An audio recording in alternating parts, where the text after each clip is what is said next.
Well, to begin, perhaps one of you could describe the scale of the problem that you outline in the book, which is far-right extremism.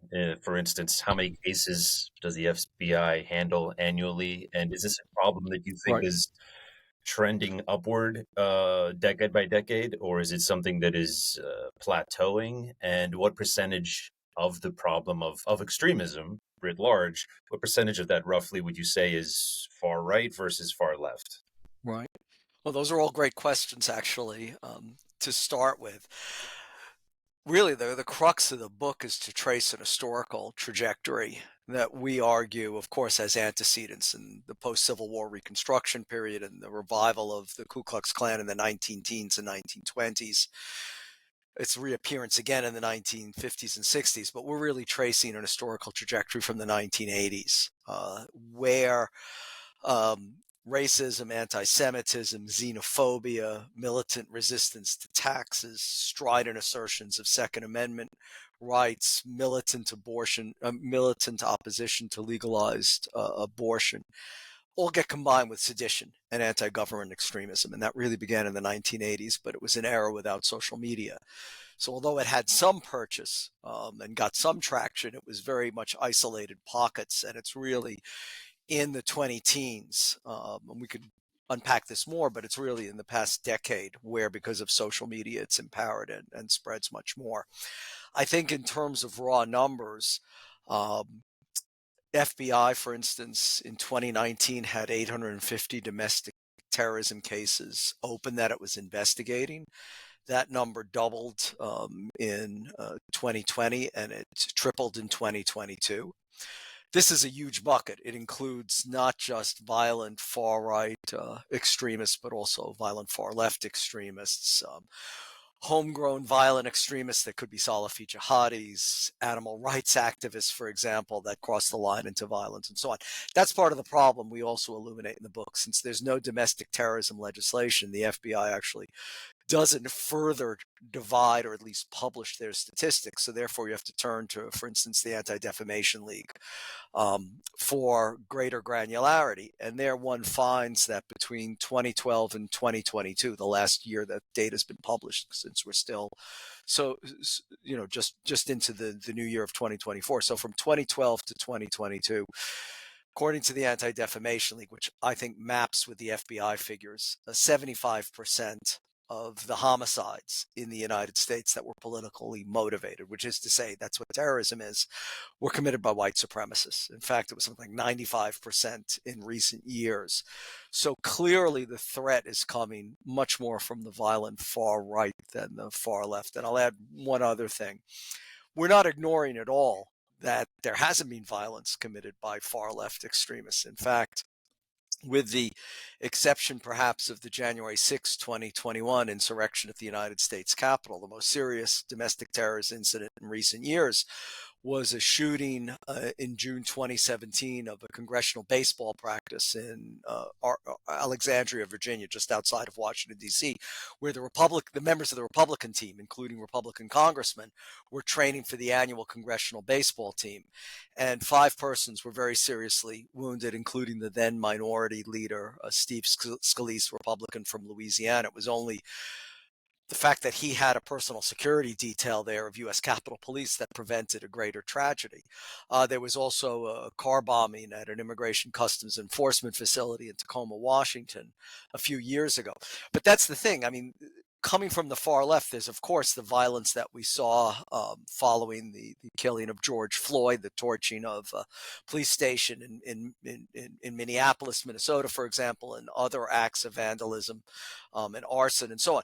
But just the severity is very different, and the numbers. According to one scholar who Jacob and I know very well, who's at American University, Cynthia Miller Idris, in her book Hate in the Homeland, she estimates that there's 75,000 violently inclined armed far-right extremists in the United States. A few years ago, the New York Times said there were 15 to 20,000 well-armed members of anti-government militias.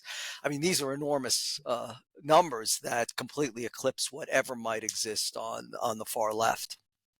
Hmm. And just to get a better sense of the historical background here. This is trending up from historical records, but what could you detail the level to which American political life was suffused with far right extremist activity? Specifically, you give some examples in the book of politicians being involved with the Right. Klan. Well, interestingly, Jacob and I, our co-authors, are 41 years apart. So not surprisingly, I took the more historical chapters in Jacob, especially because so much revolved around contemporary social media and gaming platforms and so on. He did the modern. So I don't want to monopolize this, but since you're talking about the historical part, I'll go first.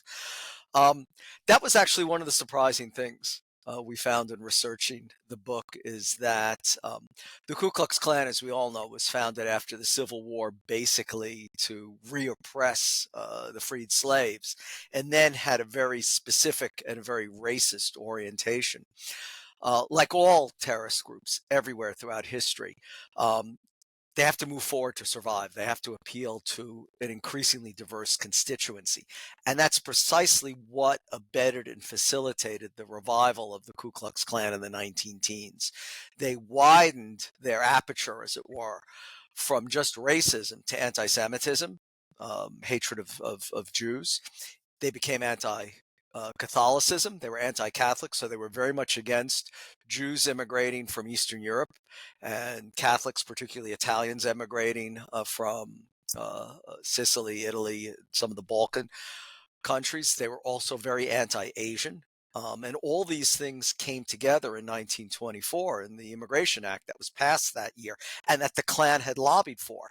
And this prevented the immigration of people from Eastern Europe, Southern Europe, and Asia, and remained in force until 1965, until Lyndon Baines Johnson, as part of the civil rights legislation, had it repealed.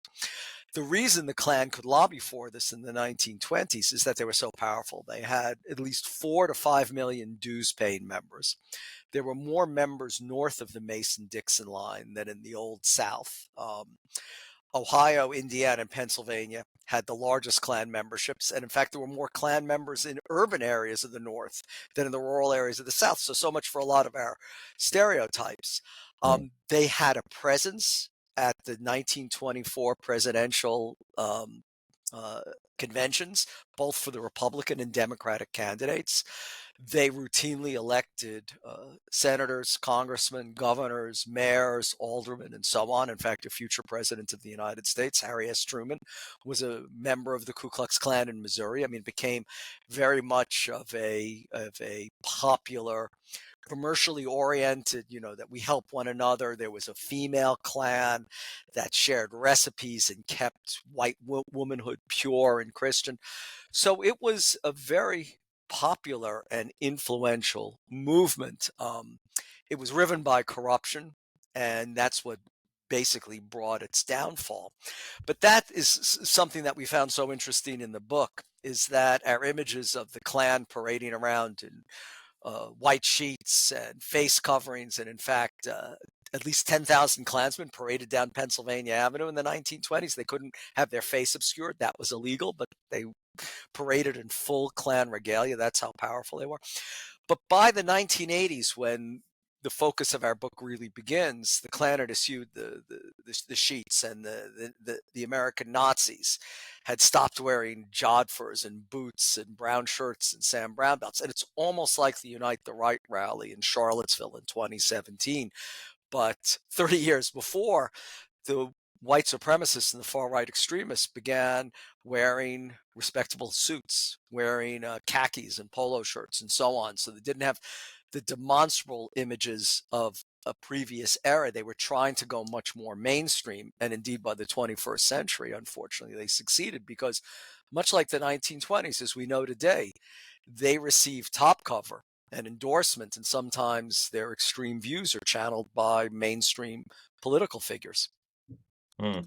And where the book does begin, in a sense, or at least begin the primary focus, is in the late 1970s, and particularly with two things that I noticed was the concept of the leaderless resistance by Lewis Beam, Mhm. and then also this 1978 publication of William Pierce's The Turner Diaries, which is maybe it's up there with maybe like the Camp of Saints in Mein Kampf is like the neo-Nazi Bibles, I suppose. Could you very briefly just discuss the importance of the Turner Diaries as it relates to the contemporary neo-Nazi far-right extremist movement? Turner Diaries, as you know, David, was written by William Luther Pierce, who was the head of the National Alliance, which was a Nazi party active in the United States in Arlington, Virginia, a suburb of Washington, D.C. Um, he wrote it under a pseudonym, Andrew MacDonald, but Pierce himself was no dummy. He actually had a PhD in physics. For a time, he had studied at Caltech, probably one of the best scientific and engineering universities in the U.S., although he subsequently obtained his degrees from University of Oregon. No bad university either. But he understood that his turgid, didactic Nazi rechanneling and repackaging of Hitler and Mein Kampf only would have a limited resonance.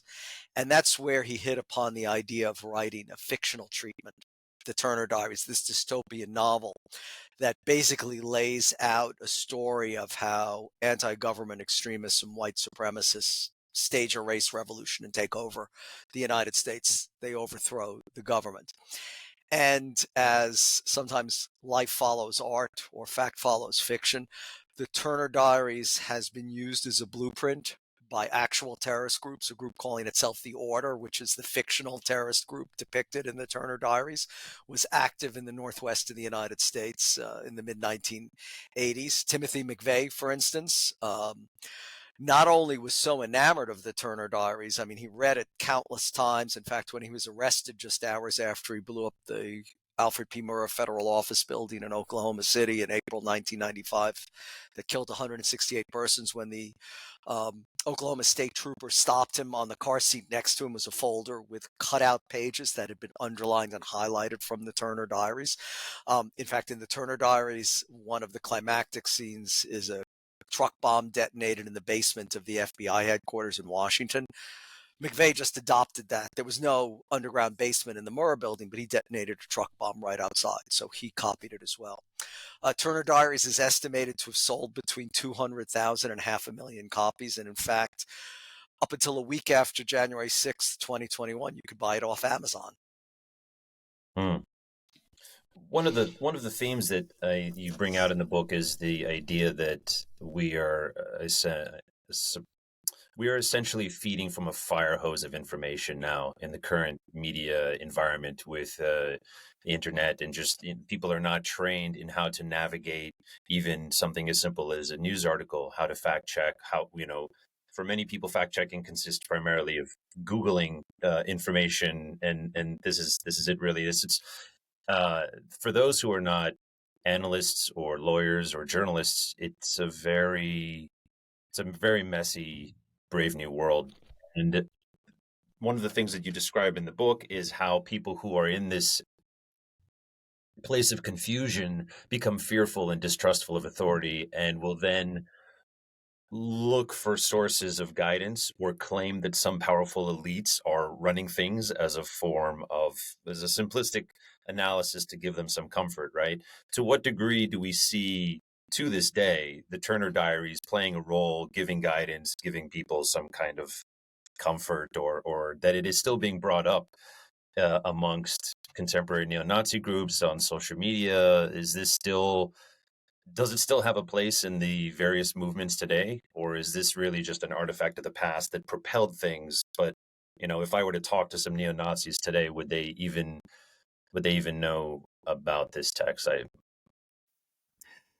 I think the Turner Diaries most certainly is still part of far-right mythology and lore. You see that in the imagery. So the cover of our book depicts a gallows and noose erected outside outside the U.S. Capitol on January 6th. We write in direct reference to the Day of the Rope depicted in the Turner Diaries. There was an attack that occurred in a place called... Just to interrupt you for one moment, could you please break down what the Day of the Rope is for listeners?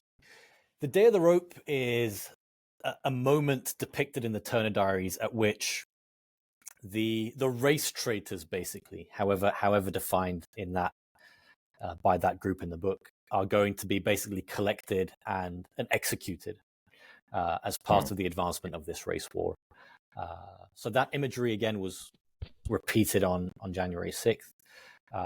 We also see it in the manifesto released by a gunman who attacked a synagogue in Poway in 2019, where he writes basically, some of you have been hanging around waiting for the Day of the Rope to appear. Well, the Day of the Rope can happen anytime. You just have to want to accelerate it.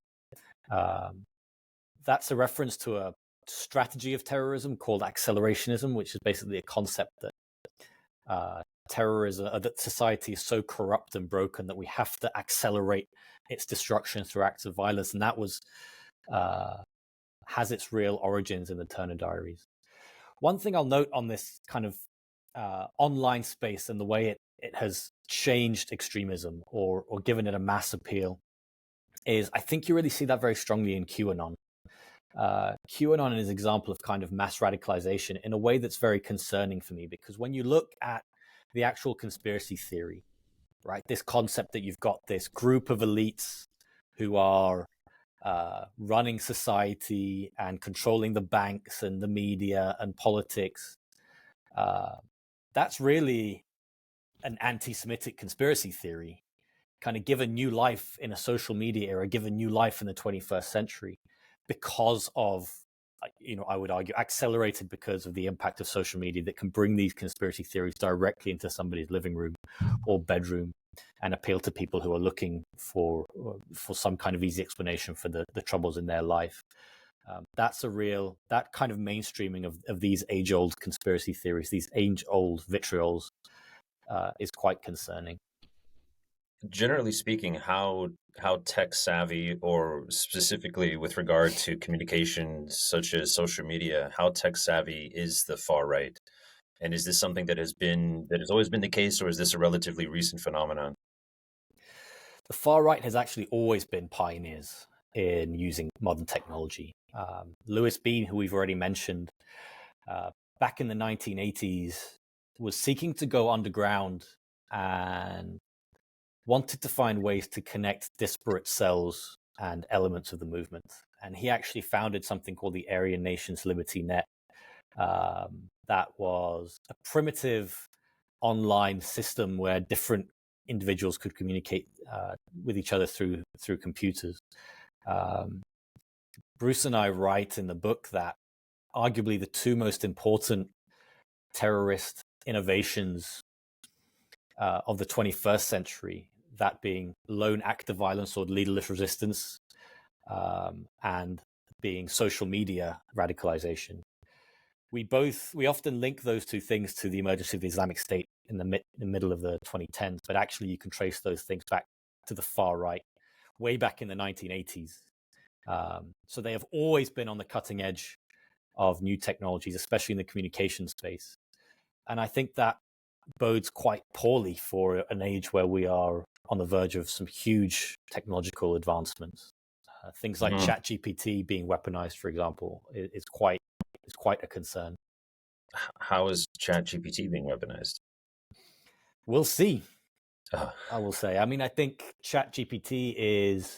It seems to me that the story of it is making everything easier. Basically, it's about making production of material easier. Improving, being able to create imagery instantly. Those things are going to be used to propel radical material even further, and I think boost radicalization. Well, there's already indications, not necessarily that I've seen on the far right, violent far right, but of other terrorist groups trying to engage in what they call jailbreaking, which is feeding questions to artificial intelligence to facilitate terrorist attacks and finding ways to still elicit answers. Historically, terrorists have always been at the cutting edge of communications and have been ahead of government. because they understand they need communications platforms for their survival, not just to radicalize and recruit people, but also to gather targeting information. So for them, this is something that they're always trying to dominate the space and get ahead of governments. And Louis Beam was a classic example. I mean, in the early 1980s, most government offices didn't have computers, for example, or modems, and he was way ahead of the curve in using this what was then high tech, precisely to obviate the inroads that law enforcement made in infiltrating white supremacist groups and intercepting their communications through more traditional means at the time. One thing, David, I think too is we live in an era too where it seems extremists are particularly mobilized by certain politicians. Just recently, we had the New Hampshire primary, and there was a artificial audio recording that was making the rounds around New Hampshire of President Biden saying, "Don't vote. To really defeat the Republicans, we have to wait. We have to hold off on our votes until November." Again, an audio deepfake that was trying to change, a political outcome. But you can imagine what would have happened on January 6th if there was a fake recording or a fake video of President Donald Trump saying something. How that could have changed the trajectory of that day in a positive or negative way. That's an incredible power, and as that technology becomes better and faster, and can create new content based on fewer points of entry, I think it will be able to accelerate radicalization and mobilization to violence. That's a good point. Another concern that I have is that a lot of, when you just look at a larger scale, a lot of far right or even far left authoritarian regimes tend to collapse under their own weight simply through failed leadership. And turning this question to extremism in the United States, there's an enormous amount of infighting, and with exceptions, putting aside exceptions like William Pierce or Timothy McVeigh, like highly intelligent individuals, it doesn't seem to generally be the case that a lot of these people are highly intelligent. But now you have an instrument that can essentially deliver what has been estimated to be an IQ of approximately 130, ChatGPT. You can just put this in the hands of anybody. They can ask questions and they can get 130 IQ answers, and now they might actually be able to navigate some problems that previously they just would have meant maybe the destruction of a couple cells, or at least the fraying of some cells. It's quite terrifying. Turning back to a point in history very quickly, I wanted to ask that you co-wrote a piece for Just Security, How the KKK Produced the Justice Department. Could you briefly explain how the KKK produced the Justice Department? This comes, David, out of one of our recommendations, which has been quite controversial. Bruce and I we call for the establishment of a domestic terrorism statute. Long story short, the United States government does not currently have a legal tool at the federal level with which to prosecute domestic terrorists as such, which leads to issues with optics of prosecuting extremists of a different religion as terrorists and not prosecuting white supremacists, but it also leads to recidivism, sentencing equity. So we call for domestic terrorism legislation. Now, it might be one of the few policy measures that we talk about that we primarily hear criticism from the left, because there's fear of an authoritarian right-wing president weaponizing that tool to go after left-wing activists, left-wing protesters. We respond to that recommendation in part by saying, well, actually, the entire Department of Justice was founded as a counterterrorism measure against white supremacist organizations, specifically the KKK, which was founded in 1865 in Pulaski, Tennessee, among veterans of the Confederacy, and began to cause a lot of violence in the South during Reconstruction. And the Ulysses Grant administration determined that they needed a stronger tool to go after these groups. And so they founded the Department of Justice. This is just one way that we try to push back against that criticism by arguing that basically the history of law enforcement at the DOJ level in the United States is against white supremacist organizations, so domestic terrorism law is actually a relatively small step in comparison. Was it founded with the 1871 Ku Klux Klan Act, or was that a separate but related law? It was founded to enforce it, basically. This was the problem. We didn't have a full-time attorney general until this era. And a full-time attorney general was appointed precisely because during the Reconstruction period, this legislation was on the books but wasn't being faithfully carried out. And actually, Jacob can say something about the biography of the first the first formal attorney general as a full-time job. Yeah, we point to that moment actually as a reason why maybe there's a dose of optimism to be had here. It's a very sad book that we write, but one of the concluding notes is, yes, the Department of Justice was founded and the nation survived that moment. And actually the first attorney general formally appointed by President Grant was a former Confederate soldier who basically said it was time for our nation to heal, and the ideologies that we fought for, it was time for them to go to the grave.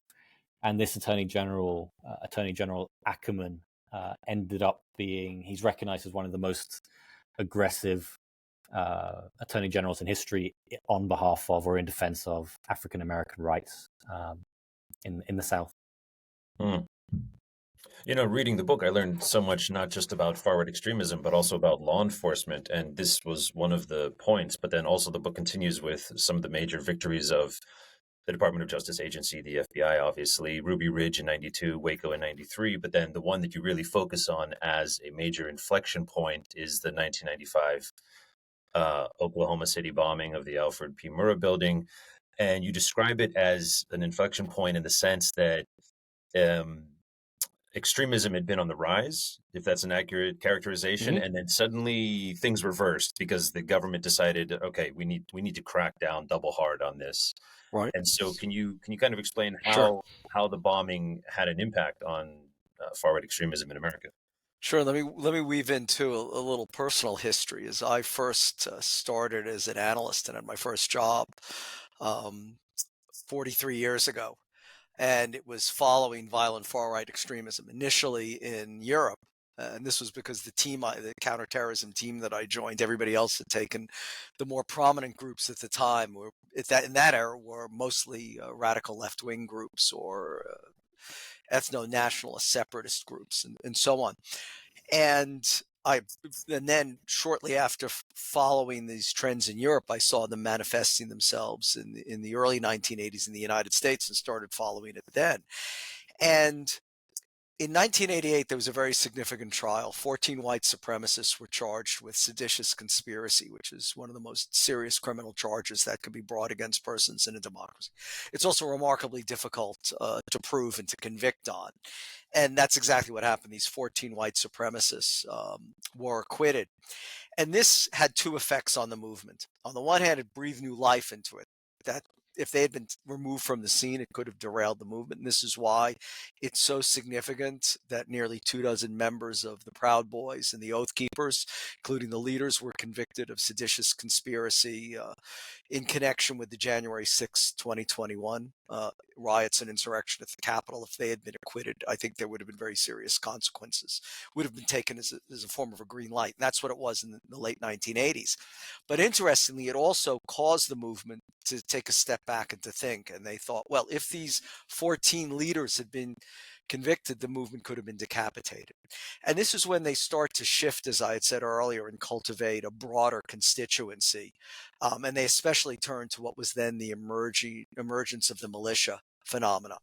And then the militia phenomena really converges in the early 1990s after the election of William Clinton or Bill Clinton as president, when he begins to champion far stricter gun control legislation that had previously been the case. And in fact, this results in the passage of a ban on assault weapons that remained in force until the mid-2000s, I believe, until 2005.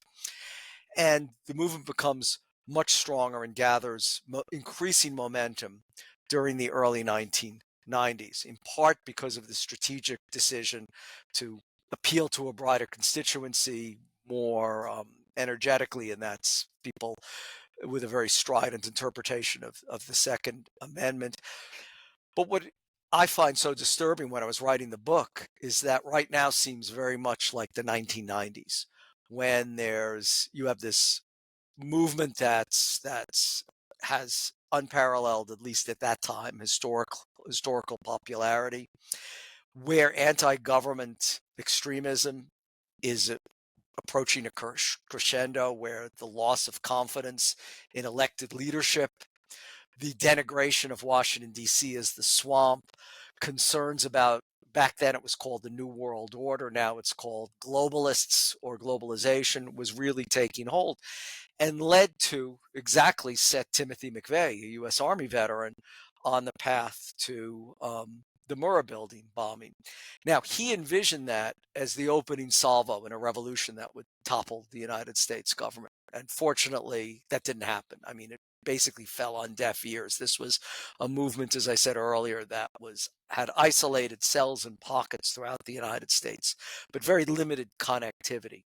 And the FBI also cracked down very heavily on the movement. And in fact, except for a brief spasm of activity, and this was the 1996 bombing outside of the Atlanta Olympics in Centennial Park by a white supremacist named Eric Rudolph, also a U.S. Army veteran. In his case, though, he had joined the military to learn the combat skills to make bombs and to wage his kind of race war. He also planted bombs at abortion clinics in the South and at a gay nightclub. And then, as you may recall, after a manhunt that lasted multiple years, he was finally apprehended in North Carolina. But that was basically the extent of it. The FBI was remarkably successful in suppressing these groups. And then, of course, 9/11 comes around. And with the attacks on the Twin Towers and the Pentagon, everyone's attention is wrenched to international terrorism and Salafi jihadism. And that continues until 2008. And then there's two seminal developments so far as the movement is concerned. Firstly, the worst economic crisis, arguably, since the Great Depression of the 1930s, the recession that hit that year. And then, of course, the presidential candidacy of the first African American with a serious chance of winning the presidency, Barack Obama, who's a senator from Illinois, and far in advance of any other presidential candidate, is given Secret Service protection because of the volume of threats directed against him, which only continue with his inauguration. And then you have the revitalization of this movement. On the one hand, economic and xenophobic grounds, but on the other hand, because there's now an African-American president. And this is also a period, don't forget, 2008, 2009 is exactly when Facebook is gaining traction and getting more popularity, when social media is becoming an emergent and increasingly popular technology. So all these things come together.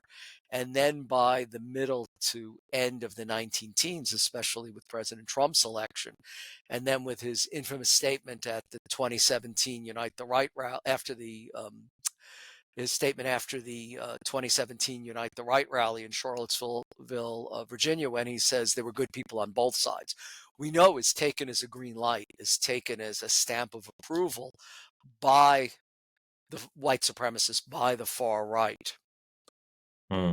It seems as if, looking at some of the groups that emerged at this time, Oath Keepers and Three Percenters and others, that one of the main things that they have in common that they hate together, it seems, is not necessarily any one particular group so much as it is the government itself. Is that an accurate characterization?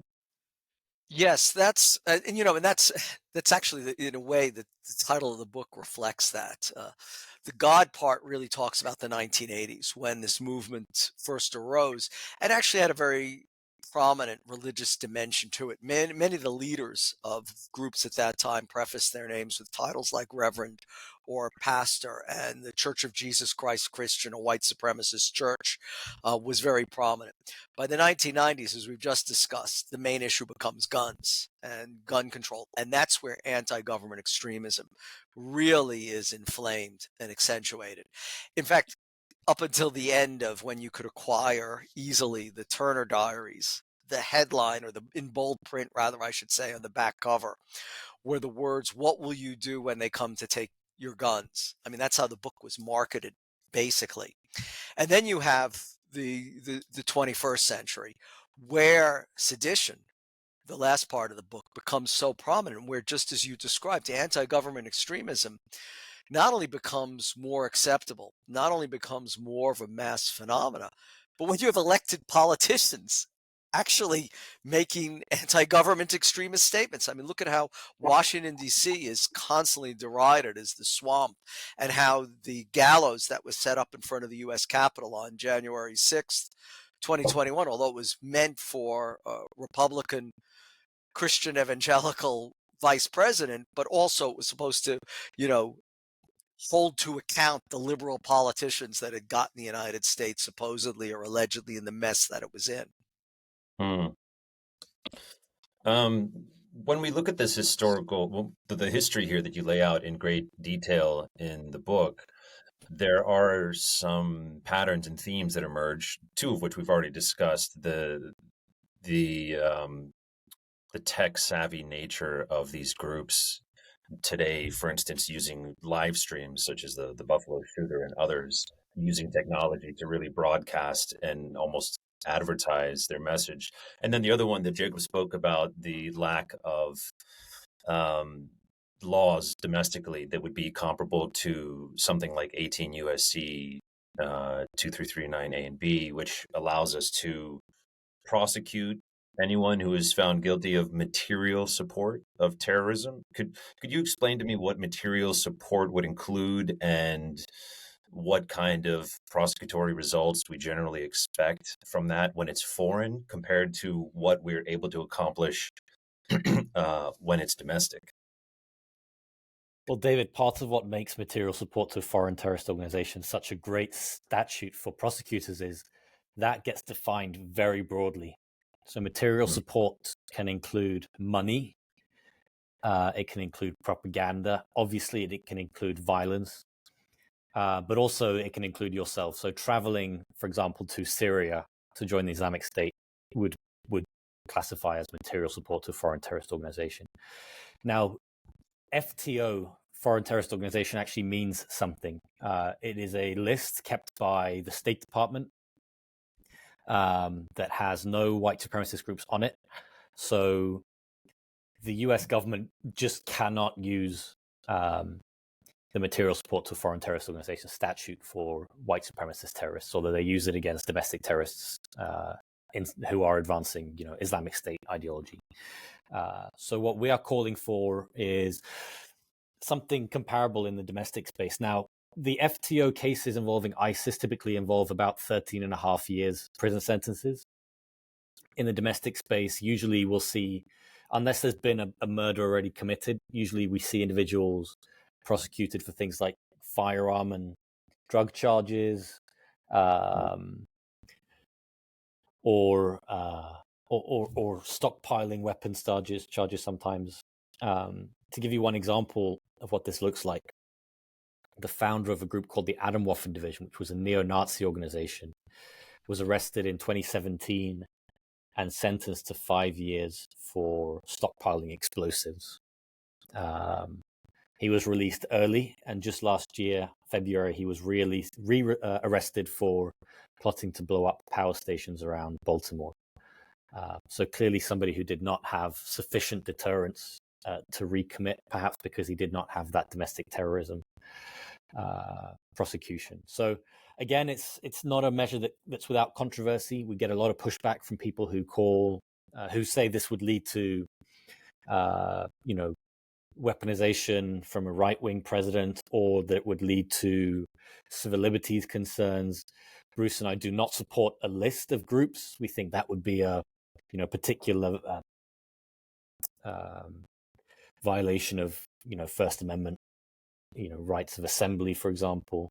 But we do argue that the status quo of domestic terrorism sentencing right now is completely insufficient and requires a new tool altogether. Mm. So we have two of the themes that you draw out are the communication capabilities of these groups, and then also the need for legal tools to combat domestic terrorism that would be comparable to what we have for foreign terrorism. Another one of the themes that you draw out in the book is the role of the military, which was quite an alarming pattern to see laid out. You have Richard Butler, who founded the Aryan Nation, Timothy McVeigh, Eric Rudolph of the Atlanta Olympic Park bomber, Wade Michael Page. Could you describe maybe when they're recruited into these organizations? Is this something that happens while they're in the military or other times? And is there anything that we can identify with regard to if there are any patterns that relate to times of war, times of peace, since this is a pattern that is happening in the military? That's an excellent question, David, and super important. I agree with you. It's upsetting reading through the manuscript to see how often this issue rears its head. And I'm glad you raised some of those names because I'm going to use them to answer this question. There's really three phases at which obviously somebody with a military background can radicalize, right? They can radicalize before their service and enter the military for training, for further recruitment, to learn about insurgency and counterinsurgency. They can radicalize during their service because of military culture or what have you. And then they can radicalize after their service, right? Because of PTSD or other grievances against the government. They radicalize into anti-government groups or white supremacy, sometimes decades after their service. Those three last names you mentioned, Eric Rudolph, Wade Michael Page, Timothy McVeigh, are examples of those three different categories. So Eric Rudolph is somebody who very clearly writes in his prison memoir that he had radicalized. He entered the military as an extremist. He was seeking out the training, basically with the idea that one day there was going to be a race war or a war against the US government, and he'd be able to use the skills he learned in the military against the military. The second person you named is Wade, or the fourth person you named, the second one I'll bring up is Wade Michael Page, who committed the 2012, I believe, shooting at a Sikh temple in Oak Creek, Wisconsin. Not totally known when he radicalized, but it's assumed it was during his time in the military. He was actually stationed at Fort Bragg in North Carolina, now Fort Liberty, when a big neo-Nazi gang was exposed at that base, having just conducted 2 killings in nearby Fayetteville. So it's thought that he radicalized during his service, and then Timothy McVeigh's radicalization, although he'd always been kind of involved in gun culture, it is, his radicalization really takes off after his time in the service, driven in large part because of grievances against his having failed elite special forces training upon his return from the Gulf War. Now, these different categories really matter because they're going to you're going to respond differently to them from a counterterrorism or from a counter-extremism point of view. We find that overwhelmingly you're looking at that first and that third category. So we have a lot of people who have entered the military to seek out the training, and then we have the overwhelming majority, which is people who have left the service. They have PTSD or whatever, and they radicalize years later. That goes to the second part of your question a little bit, which is we often see spikes after wars, particularly wars that did not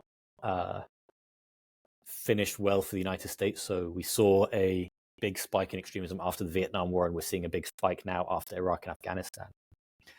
The reason why all this matters, David, is because the Biden administration after January 6th decided this was an issue they needed to take quite seriously, for good reason. But from what I can see, the bulk of the counterterrorism recommendations, or the bulk of the effort that they've put in, has been towards that middle category. Active duty soldiers who radicalized because of military culture, for example.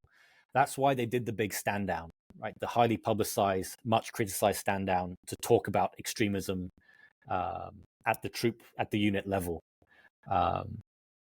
We write that it's far more important to look at screening to ensure people who have extremist mindsets cannot infiltrate the military, like Eric Rudolph. And then we look at veterans. So the Veterans Affairs Department needing to do much more to look after people who are legitimately coming home from war or leaving service and have real struggles and real grievances, and making sure those people are protected from being groomed and radicalized into extremist groups. Other than the obvious one, which I think would be PTSD, what other types of factors would make someone vulnerable for radicalization? What types of experiences would they might have had in their life? Is this military specifically, or more in general? No, in general, going all the way back So, potentially to childhood. yeah, so PTSD is a large one, and we see that a lot in the military cases. Also, in the military cases, you often see grievances against the government for a feeling that soldiers were sold out. That after Vietnam, a lot of the individuals we profile write that the government basically left their boys over there to die without proper mandate and proper resources. Some of the other personal elements that we see emerge frequently in our study is things like autism spectrum disorder and other mental health issues, especially in some of the younger networks today, like the Adam Wofford Division is a great example. Histories of being bullied, histories of violence in the home. There's a few cases of parental suicide. All of these elements, none of them are enough on their own to lead to radicalization, but they might form what you might call a group of vulnerabilities or susceptibilities that might make somebody less resilient when extremist ideologies and groups come calling. And so we write in our recommendations section about what's called countering violent extremism programming, which is basically the non-kinetic side of counterterrorism, trying to address, for example, mental health issues among young men online, and how you can try to patch up that vulnerability before an extremist recruiter manages to get to that individual. Always a difficult and controversial thing to talk about for a number of reasons, but we do find that those personal elements need to be addressed at some level as part of a suite of counterterrorism and counter-extremism policies. You also talk about, as another approach to the problem, is the importance of strengthening media literacy. Can you explain this? What would this entail? Well, this is, something that actually the Biden administration has been pursuing, but our efforts really are just falling behind the dimensions of the problem. I mean, for instance, recent report by the Reuters Institute at Oxford University found that 2/3 of millennials get their news, for instance, from YouTube, and about 2/3 of Generation Z are getting it from sorry, the reverse. So let me start that over with. A recent report from the Reuters Institute at Oxford University found that 2/3 of millennials are getting their news from Facebook, and about 2/3 of Generation Z are getting it from YouTube. And this completely, in my view, underscores the problem. This traditional media, obviously, reporters, journalists have to have multiple sources for a story. In many cases, they're rigorously fact-checked. There's editors performing yet an additional verification process all before it goes into print or it's broadcast. And that's just been the staple of mainstream news media. When you have these social media platforms, as this Reuters report also found, is that many people between 18 and 40 prefer to get their news from social influencers than from bona fide journalists. So you can see that there's this huge cleavage in not just in what's fake and what's real, but what's factual and what's someone's opinion. And this is something that for centuries, we've been able to rely, at least, that the mainstream news media or the more traditional platforms will at least adhere to standards of accuracy and verification. And that all seems to be going out the window. So part of what digital and media literacy is designed to do, and this is probably more of a Department of Education than, let's say, a Department of Justice or an FBI initiative, it's to whether it's part of social studies classes or civics classes, which unfortunately are fewer and further between now, it's to actually train young people on how to understand what it means to be an expert, what it means to look for accurate, verified sources of information as opposed to people's opinions. And except I think in very ambitious but still far from widespread initiatives, we just don't see this happening. That people are given the intellectual tools to make these very discerning choices. Well, as a journalist, you're definitely pushing against an open door if you're talking about the erosion of traditional media and the importance of it. I think we all saw recently the rather small but disturbing trend of TikTok historians trying to educate us that Osama bin Laden was largely misunderstood, and that his letter to America made a lot of really excellent points. And that's not the only example, but that was a recent one and a terrifying one. And then the protests that we've seen because of the publication of your book and the date, before October 7th, but we've seen, I think one of the things that is disturbing is the ability for social media to turn sentiment among Americans Right. against America, against our own institutions. And I think we've seen a little bit of that in some of the protests that have come out recently. Would you agree? Well, yes. I mean, I'd go further is that the problem too is often our nation's enemies are using these media, sometimes in false flag, sometimes in reasonably sophisticated influence operations where they may not know that it's a foreign power that's actually spreading these lies, that's planting information, as we know has occurred for protests that aren't organized by the let's say legitimate social activist groups, but rather by fictional ones.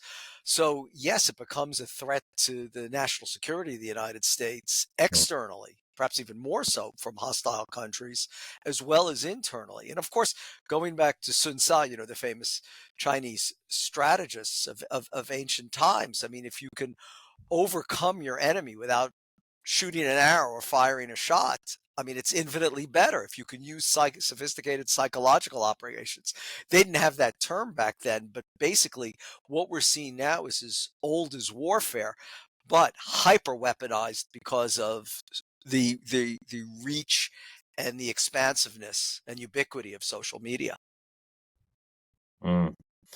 You mentioned in the book also what is Barbara Walters' How Civil Wars Start and Stephen Marsh's The Next Civil War. So now that we've kind of laid out some of the history, although there's so much more in the book that Right. people really need to go get their hands on this book and read.